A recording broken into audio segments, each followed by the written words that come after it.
Sorry about the Dodgers. Yeah. Well, you had fun. You got to the World Series.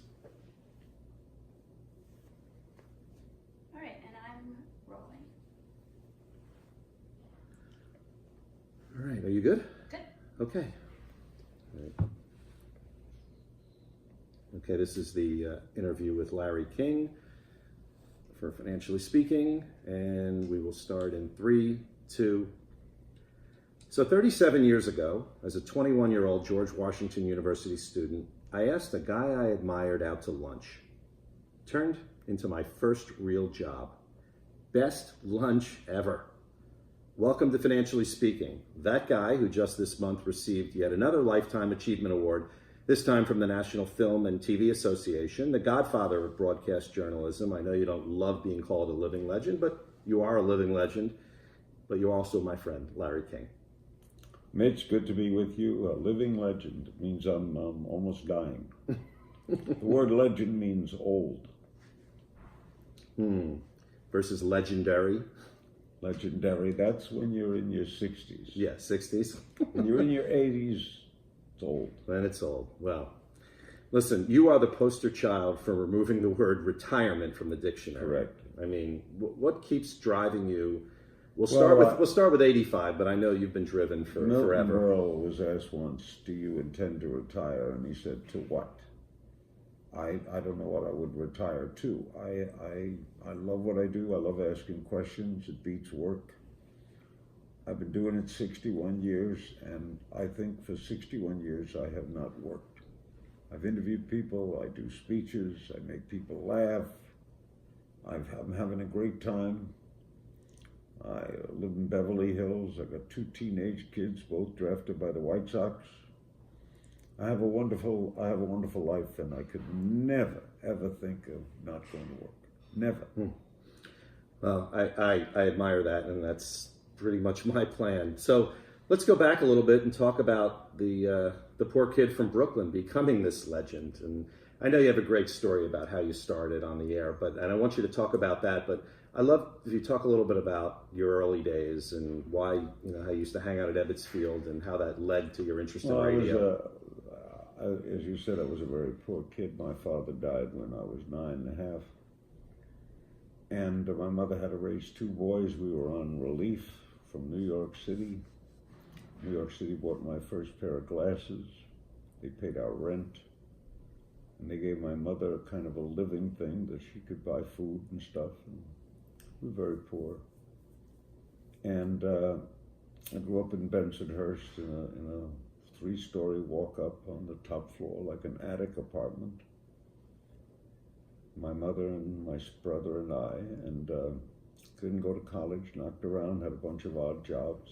Always wanted to be in radio. Never dreamed of anything else but the radio. And there was no television in the mid-40s. I just dreamed about radio. And one day I was walking down the street in New York, and a friend introduced me to James Sermons, who's 100 years old, by the way. He was chief announcer at CBS. And I asked him, where's a good place to break in? And he said, go to Miami.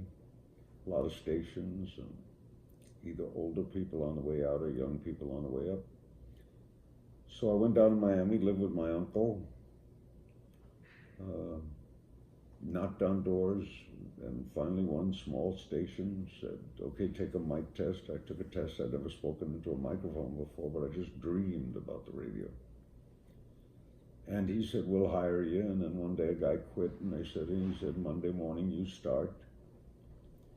And I was so excited, and the whole weekend I kept playing records to myself and practicing good morning and saying my name.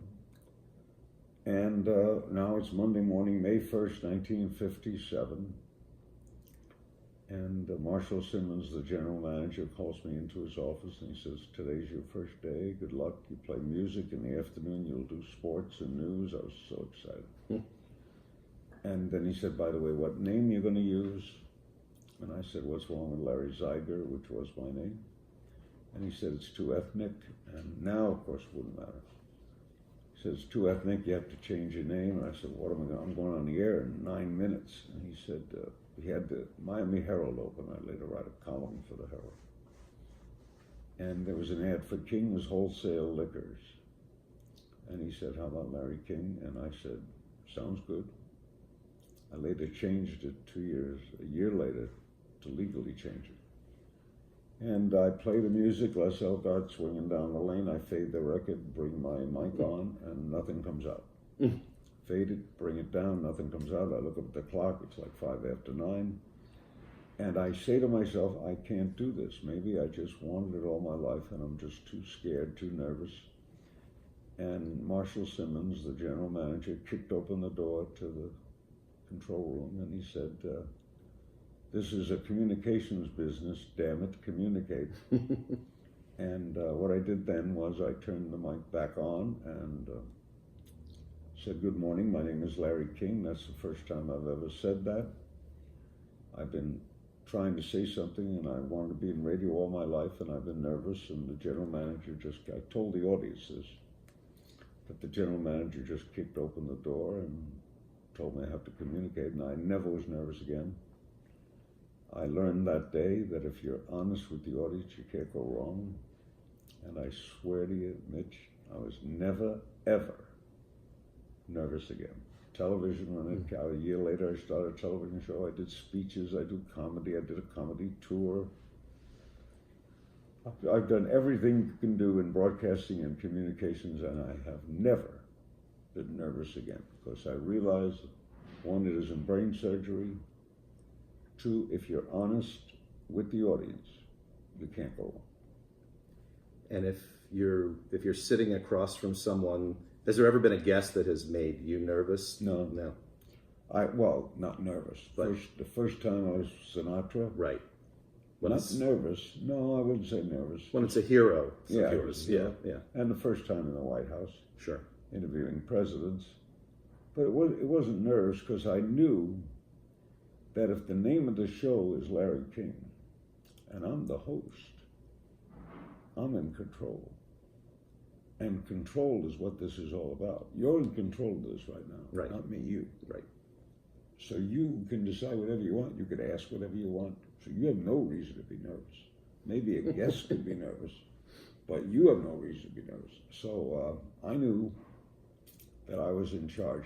So I was excited about Sinatra and the White House and the things that go along with it, the acronyms, but I wasn't nervous. We've spoken to over 60,000 interesting people over the last 61 years. So one of the things I want to ask you about is when it comes to great financial minds, I'm sure you've interviewed the Bill Gates, the Steve Jobs, the Warren Buffetts of the world. I think it'd be interesting to talk a little bit about some of the lessons that stick out from, some of these really brilliant minds about money, about investing, about business. I can tell you about all successful people, financial and otherwise. They're all driven. Every successful person. So whether it's Bill Gates or Steve Jobs, I interviewed Steve Jobs when he started Apple. They were driven. I don't know if it was money so much. They were driven by making it. Ted Turner said it could be toothpicks. It doesn't have to be dollars. Do I have more toothpicks than you? That's what it is. It's all about, do I have more toothpicks than you? And I've found that to be true. People who are financial people, they think in terms of dollars. The painter thinks in terms of the oil and the screen. The actor thinks in terms of the part. So the financial person, the money is kind of his or her game of life. Mm-hmm. And they love playing the game of life. Like the great baseball player plays the game. He gets money as a reward for the game, but the drive is the game. Wow. So I've found that true of all successful. So money really doesn't drive these people, it's the success, really. Yeah, money is the catalyst. The catalyst, there, right. But it could be toothpicks. If the world were based on toothpicks, and I have 30 toothpicks and you have 20, I'm doing better than you. So when you think about all of the successful people you've talked to, and you're talking a little bit about some of their traits, but is there some other things that come to mind that, my God. Another big thing, Mitch, is they overcome failure. Right. Derek Jeter said, playing baseball is understanding failure. Nobody ever hit 500, so you failed most of the time. When a setback is a step forward, as I've had setbacks, all successful people have had setbacks. All of them. All of them have had failures, all of them made mistakes. But they get back up the next day and they leave the porch. If you stay on the porch, you're never going to make it. So successful people take failure as a driving point to success. So they always think they're going to do better the next time. They don't give up. Victor Borge used to tell a great joke about his uncle. He had an uncle who invented a soft drink. He named it 1-Up. And he tried 2 up, 3 up, 4 up, 5 up, 6 up, and gave up. Little did he know. Yeah, so close. We're talking about great communication as well, and well, that's what it's all about. And at the end of the day, and one of the things that I wanted to bring up that some of my listeners might not be aware of, and this is something you just started recently, but you're doing this Breakfast with Larry show, and I thought it'd be interesting to tell some of these folks about it. We talk about communications. We help people who are starting podcasts on how to communicate better. I did a 10-part course which is available called Great Communicating, and communications is a key to life. And so many people are interested in podcasting, communicating with others, and blogging, with all that's going on in the modern world. So we try to help people. So we do a live show, Breakfast with Larry. We have Cal Fussman, the great writer. He's on with me, and then we have guests who are communicators or who help communicators. And we try to help people communicate better, because communications are key to every facet of life. It's key in your home life, key with the children, the wife, the boss, the public. So that's what we try to do. I never get tired of doing things. I do a lot. Last week I spoke for the Mortgage Brokers of America. I'm going to Dubai in March to speak for some big group in Dubai. I love doing it. I love communicating. I love talking with people, at people, for people. And I try to help people to do that better. And things I teach them along the way. If you're nervous, tell the person you're nervous. Be honest. Yeah, oh yeah. Yeah. It never hurts. Yeah. So with the Breakfast with Larry, if people want to tune in, subscribe to that. They join up. I think it's, I don't know what else. Through RTV, or is it through? I guess you go to Breakfast with Larry. Just Breakfast with Larry. Okay, we'll put a link on that for the show if anybody is interested. And I've actually watched the two that you've done, and what I love is that this gives you an opportunity to do something live, because people are actually asking the questions live. I've worked most of my life live. Yeah. Since Aura TV, I've been taping, but CNN was live, radio was live. I'm sure you miss live. I know how much you loved it. Well, I love live because it's so immediate, and I've worked live most of my life. So when I tape, I think of it as live. Right. I don't think I'm taping. I think I'm live. I try to always, because I'm so comfortable.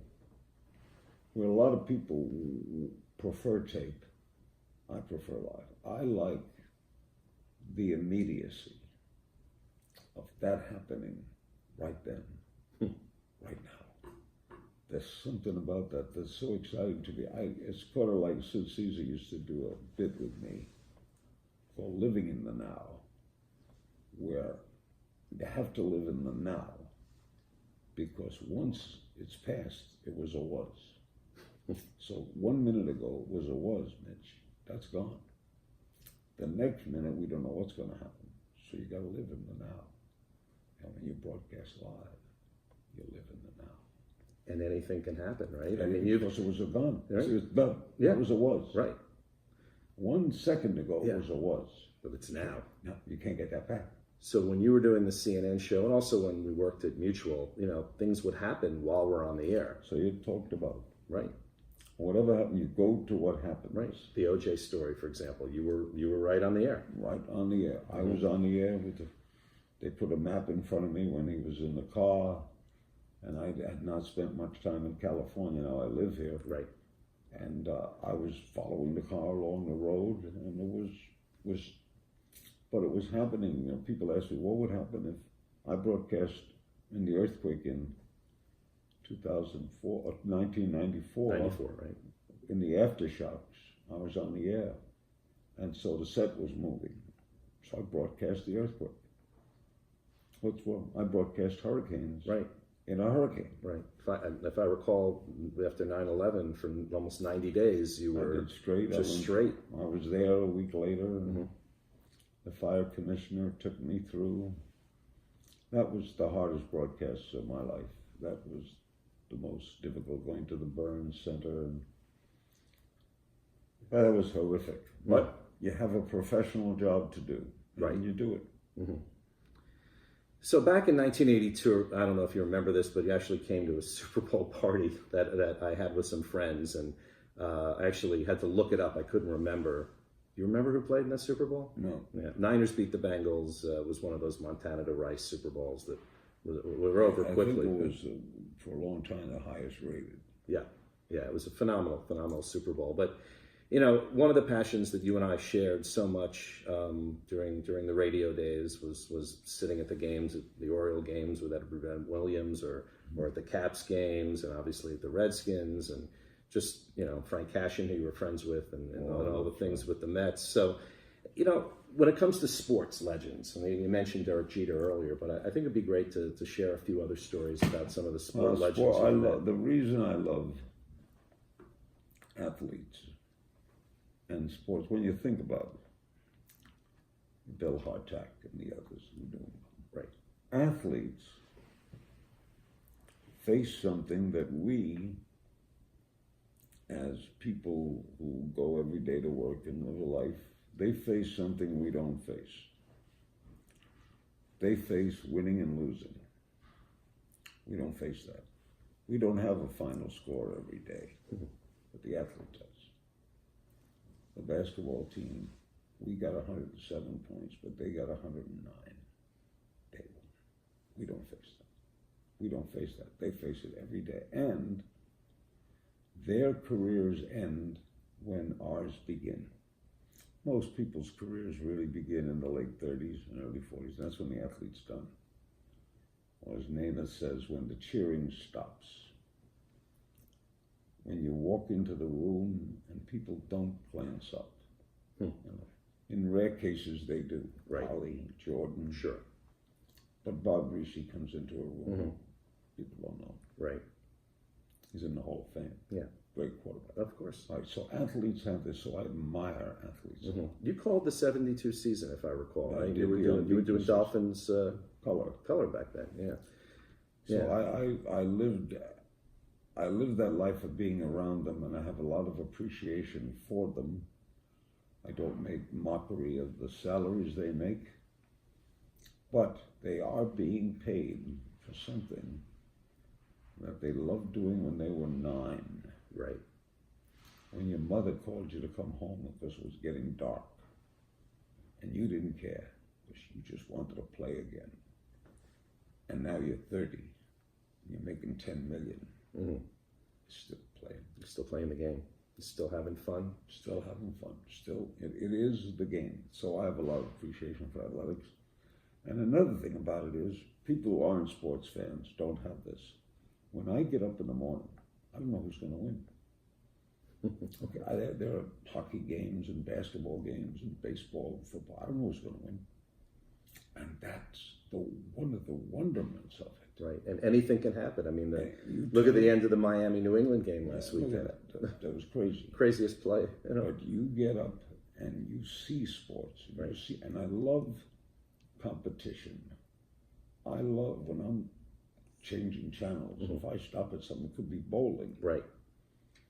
Somebody's competing against somebody. That's exciting to me. When you sit there at the Dodger games, and you know, I've had some World Series the last few years, and the whole world sees you, by the way, because of your seat. I love the shirts. My mom always comments, I wonder what shirt he's going to wear tonight. But are you as intense with every pitch as you've always been from when you were, Mel Allen and Vin Scully was calling the games and you were at Ebbett Field? Bob was my hero. Right. I'll tell you. Another thing, I was so curious, always been curious, Mitch. So when we went to games at Ebbett Field with the guys, we'd hang around after the game and my friends would want autographs. I never wanted an autograph. I just wanted to ask questions. Why did you bunt? Why did they do this in the third inning? What happened here?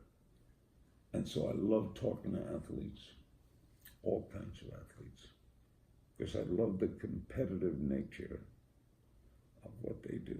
I have great admiration for someone who comes to the plate. And how hard is it for them to maintain? You talked about Namath's comment and not getting the applause when they walk in the room, but Magic Johnson's like a great example of an athlete who has had an amazing second career. Business. That's rare, right? That's rare. Yeah. Roger Staubach's another example. Yeah, but a lot go into successful. quiet retirement. Right. A lot go into working. Superstars, really, that have been that way. Superstars don't have a problem. Yeah. They'll always someone's gonna hire you to do something. Right. But the average major league ball player, if I'd have had Bobby Doerr's career, okay, Bobby Doerr, second baseman, Boston Red Sox, Hall of Fame, 19 years, lifetime batting average, 285. I'd have rather had that than what I've had. Wow, Hall of Fame. I'm in 5 halls. Yeah, I was saying I was in your trophy room. You're in a lot of Hall of Fames, but not baseball. And I wanted to be a baseball. I'd rather have been a baseball. Well, you're getting the second chance with your boys, both being signed by the White Sox. They both were drafted. They're playing college. Right. But I was thrilled with that. They're both. I have a grown family, and that's another thing that keeps me going. Right.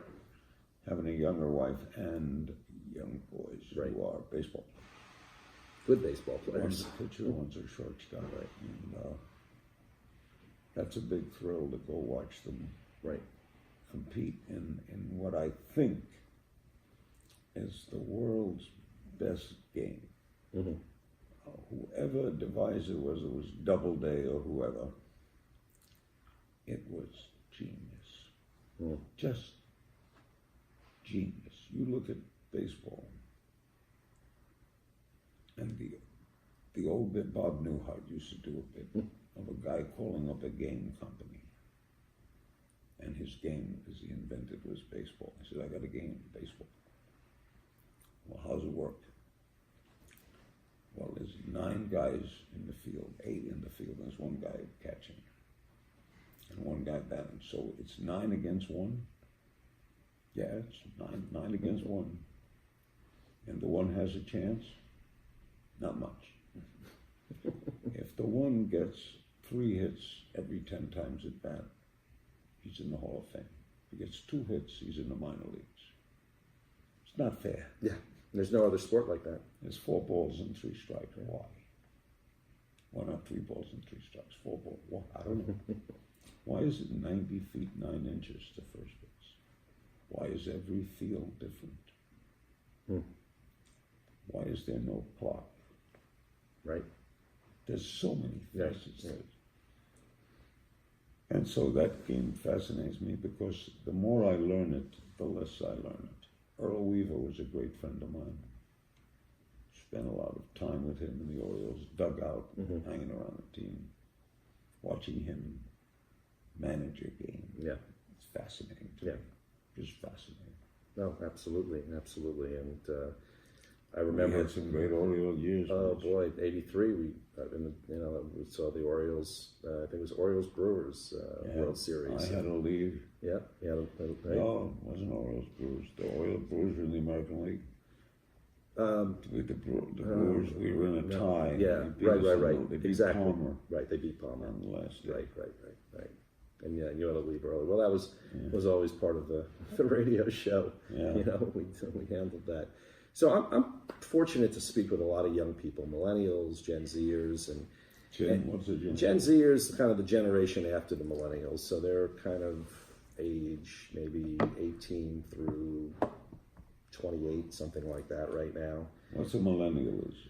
I think the millennials, the baby boomers are done at 64, so I guess maybe, well, there was Gen X and I think 85. So I think millennials are 85 through 05, something like that. You know, I mean, who knows? I didn't grow up, no one ever talked about where you fit. It really doesn't matter. But the one question, doesn't matter who they are. They're all interested in starting out their careers. So if you are someone that, you know, is looking, we'll start with the obvious career in communications and journalism and marketing and that. You know, what tips would you have? One, never give up. Two, if your desire is to be in a certain career and I can talk you out of it by saying you got no chance, you got no chance. If I can tell you got no chance and you say, yeah, you're right, I got that. First, you got to be driven. Every career has an opening. If you're good, you will get a job. You will have a future if you're good. You got to keep plugging away. My tip is always to, I guess you go to college today. I didn't go to college, but today. How do you feel about that? Because there's a lot of discussion because, you know, one of the biggest problems in America today is student loan debt. It's insane. Terrible. Something like $1.5 billion. University tuitions have gone up 400%. Maybe college isn't for everybody. I mean, obviously. Maybe it isn't, but in communications, I guess it is. Yeah, It right. wasn't when I started. Right. But I guess it is because it's so competitive. I think it's the number one major. Yeah. So everybody wants to do something. And the big Right. chance now is anybody could be a broadcaster. For Right. example, just start a podcast. Correct. So you can break into radio today. Yep. And then get it around, get heard. I just interviewed a guy who makes $12 million a year. You know what he does? What? Plays games. He's on YouTube. He doesn't invent games. Mm-hmm. People watch him Playing the play games. games. There's an 8-year-old kid last year made $19 million. You know what he does? Open up toys. Toy manufacturers and everybody send him toys. And he opens up the toy, 8, and plays with the toy. He doesn't invent the toy. He doesn't have anything to do but open a box and play with the toy. $19 million. So you can make it in this age. Right. You don't have to knock on doors at the radio station. Right. But I still love that. I would love for kids to want to be on television and stuff. Right. But today, with the internet, everybody's a broadcaster. Everybody has information. And that's so lies get spread easily, rumors get spread easily. Right.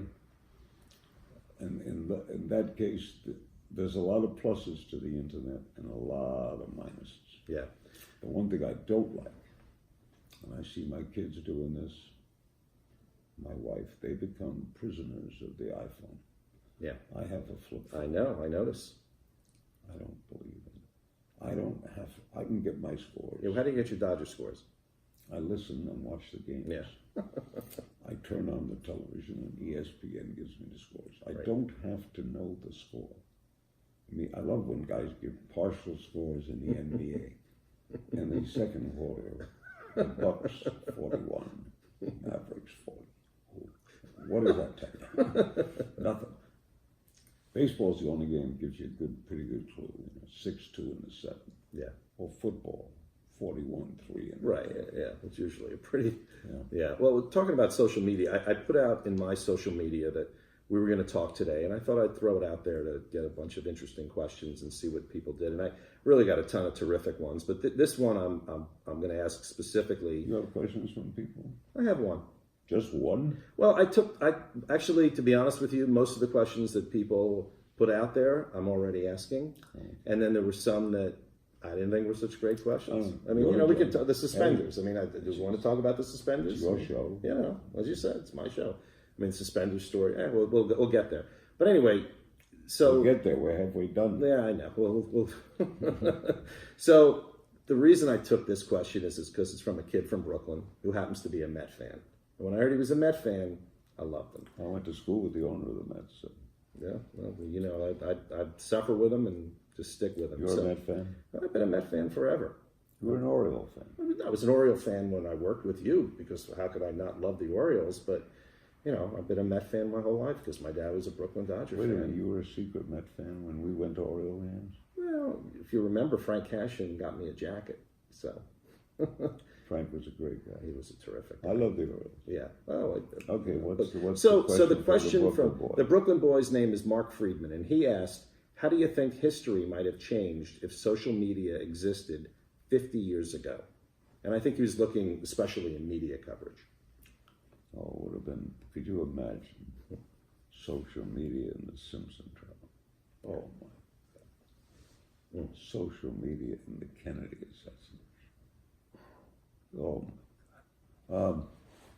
It would have been crazy, but it's impossible. It's a good question because it's impossible to answer. Yeah. What was life like before the jet airplane? Took a longer time. Right.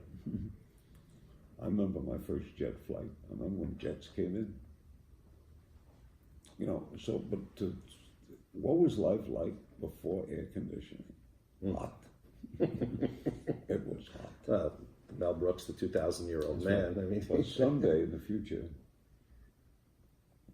they'll dome cities. They'll dome a whole city. Not a ballpark, a city. They'll dome Houston. And people will walk around and say, do you know that some people used to walk around outside and it was sweaty and hot and they had to go home to have air conditioning? We live in a domed city. You know, it's all relative. Right. So when you look back over time, you've obviously seen a lot of inventions and a lot of changes. What would you say is most positive and most negative? I know you were talking about the iPhone and the focus and the attention. Well, the iPhone, Steve Jobs was a genius and a great marketer. Right. And the iPhone has obviously changed the world. Obviously. For the good and some bad. Right. I don't like that people text and my son went with a girl for 6 months, never saw her. They met texting and broke up texting, and they just texted. I don't think a machine can have babies, but maybe someday. So I don't like that aspect. So I would say, as Mel Brooks said, the greatest invention he ever saw was saran wrap. But of course you could put fruit in it. You could put anyway. Never mind. And then he asked him, "What about space?" That was good. Space was good. In my time, going to the moon, that was awfully huge. Yeah. Jet travel was huge. Right. Invention I like. You know what I miss? What do you miss? The typewriter. What a wonderful machine. Yeah. I used to do my columns for the Miami Herald, and then every week for USA Today to sit at the typewriter to hear the noise. Yeah. The noise. Nobody knows that noise anymore. The noise in the newsroom. Now you go into a newsroom, it could be an insurance company. Yeah. But when I went into newsrooms, radio stations, Right. they would call. Hear that click of the Yeah. machines, the Yeah. five The ticker bells on tape. bulletins, Yeah. the ticker tape. Things coming in on the wire. Right.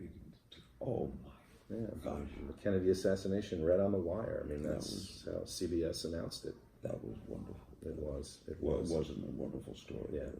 Yeah. And 9/11 was the most horrendous Yeah. thing in my lifetime. I never forget that morning and never forget going to the site and going to the burn center and seeing people dying. Interviewing people like that. The woman whose fiance jumped out of the building. And she had taped the conversation. Can you imagine what it was like to be in that building? Imagine. Yeah. No, we lost 17 people in my town, and we went through a lot during What that town? in Westfield, New Jersey. There were 2 or 3 towns in New Jersey that are real commuter towns. And our town happens to be a big commuter town for financial services. So we had a lot of people at Cantor, a guy at Merrill that I knew. It was just, and some people that made it. Yeah, that was crying. Yeah.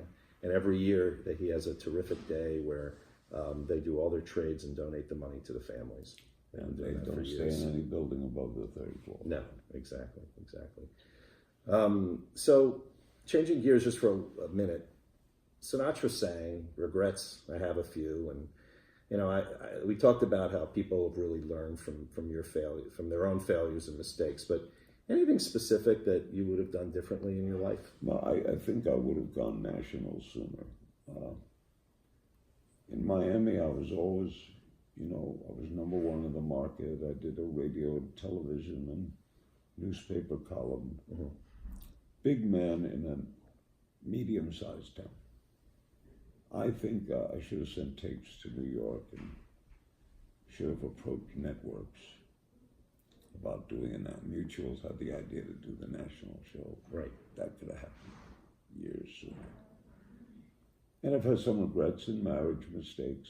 I don't know if they're regrets so much because I've had great kids.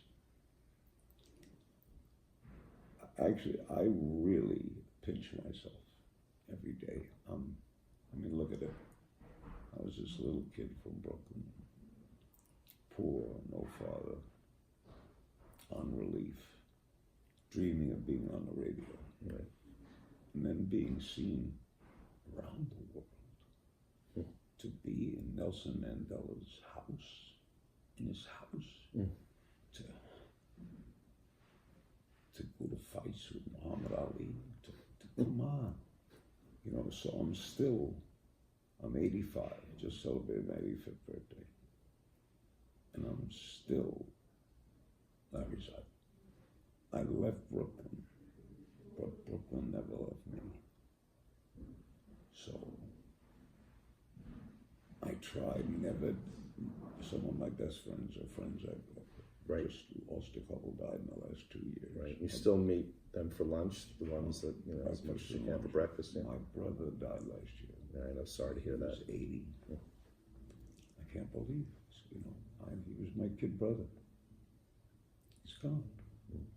And the worst thing about death is, my curious mind is, I don't want to die because I want to know who's going to be the next president, who's going to win the World Series, who's going to win the Super Bowl. I want to be dead. In other words, to not exist. I lost my religion long. If I ever had it, I was bar mitzvah. But I don't believe I'm going anywhere. I don't believe in heaven and hell. I don't believe there's someone keeping notes. I don't believe I go on trial. I think you die, you die.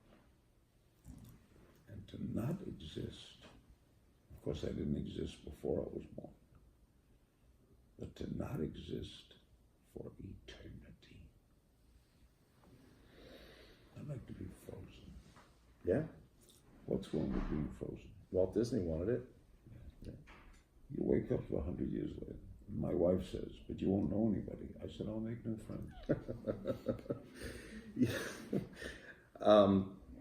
To lighten it up a little bit, I want to talk again about Open Phone America, because that was, I think, for people that listened to your radio show for all those years, it was a coast-to-coast radio show. It been featured 3 to 4 hours in the middle of the night. The guest with would leave, and then we'd interview a guest for an hour and a half, then take phone calls for the guest. The guest would leave. Right. And we'd have 2 hours of Open Phone America. Some nights, sometimes once a month, no guests. All show Open Phone America. And people would call from everywhere. One call could be about the Boston Red Sox. The next call could be about President Carter. And they developed personalities, like the Portland Laugher.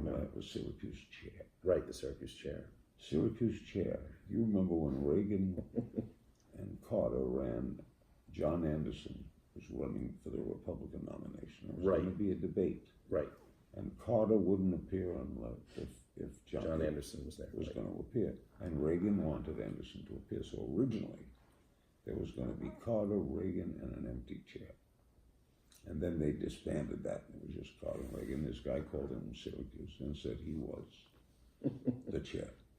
He was the chair, ready to go on television, and they snubbed him off. And then he would call periodically as the Syracuse chair. Yeah. The Portland Laugher just laughed. We just laughed. Yeah, I took those phone calls, and they were the best calls to put through. You and Mitch, and who was our girl answering the phone? Wow. Mary. Mary Tidings, I think. Yeah. Mary Right, Tidings. right. Whose his grandfather was Senator Senator John John Tidings. Yeah, and Millard Tidings, that whole family, a very successful family back then. Yeah, those were kind of amazing days. Oh, they were. Yeah. That was great radio. Yeah. Look at all the radio shows now. Well, that's, I was going to talk about that a little bit before we close. Is, radio obviously has changed. I mean, I think I'm the only person on the planet that worked for both Howard Stern and you. I was an intern for Howard, and he was just starting at DC 101. And I call that the old Howard, because in my opinion, the new Howard is, yeah. And The old Howard was image. And he wasn't so nice to you when he first but got now on he's there. terrific. Yeah, and he learned. And I actually remember calling into his show years ago during his kind of crazy period and saying, "You got the guy wrong. You don't know the guy." And obviously, he matured and made a big difference. What about music? I mean, so much change, and you're a Sinatra guy, and you love the music, obviously, the Tony Bennett's and the beautiful music. But have your kids influenced you at all in looking at any of the new music? I don't know what they listen to. Sometimes I'll get in the radio. My son, 19, has a Jeep. I get in the car and he puts on the radio. I can't hum it. I can't hum that thing. I don't know what he's listening to. I interview a lot of hipsters, hip hop users, Right. a lot of rappers. They all know me. Right. It's just amazing to me. I don't understand what they're saying. I know they're relevant, and they're certainly relevant to the kids. If you can't hum it, Yeah. it's not. I'll tell you what hip hop's done to me. I go to see Hamilton,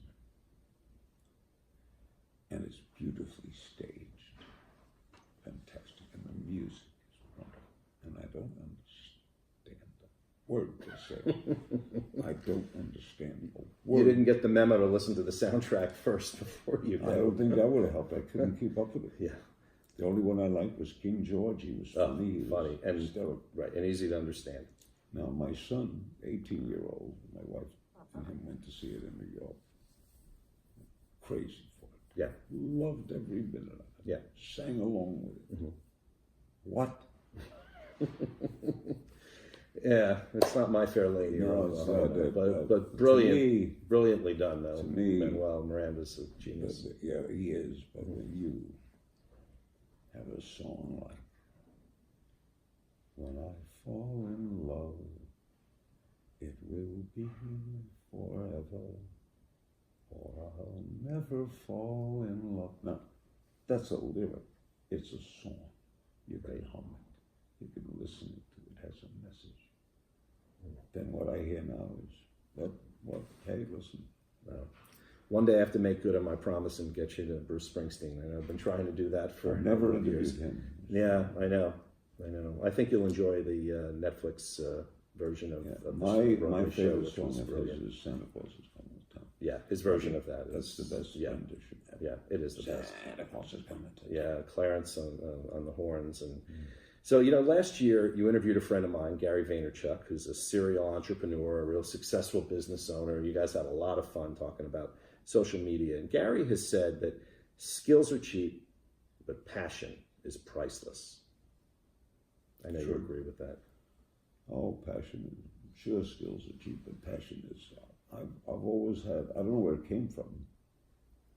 I don't know where my passion for communication or for curiosity came from. But it is never ending. In other words, the same curiosity I had at age 22, starting in radio, I have today at age 85. I've never grown above it. I still love broadcasting. I love communications. I love learning things. I don't know more about law and lawyers. I don't know more about politics and politicians. I'm curious. I ask good questions. I don't know about medicine. And when I hear a lot of these talk show hosts who seem to know more, guys who have no scientific ability deny climate change, it's a riot. Right. Look outside. Yeah, just take a look at Malibu a couple of weeks ago. You know, Miami Beach may not be there I know. next century.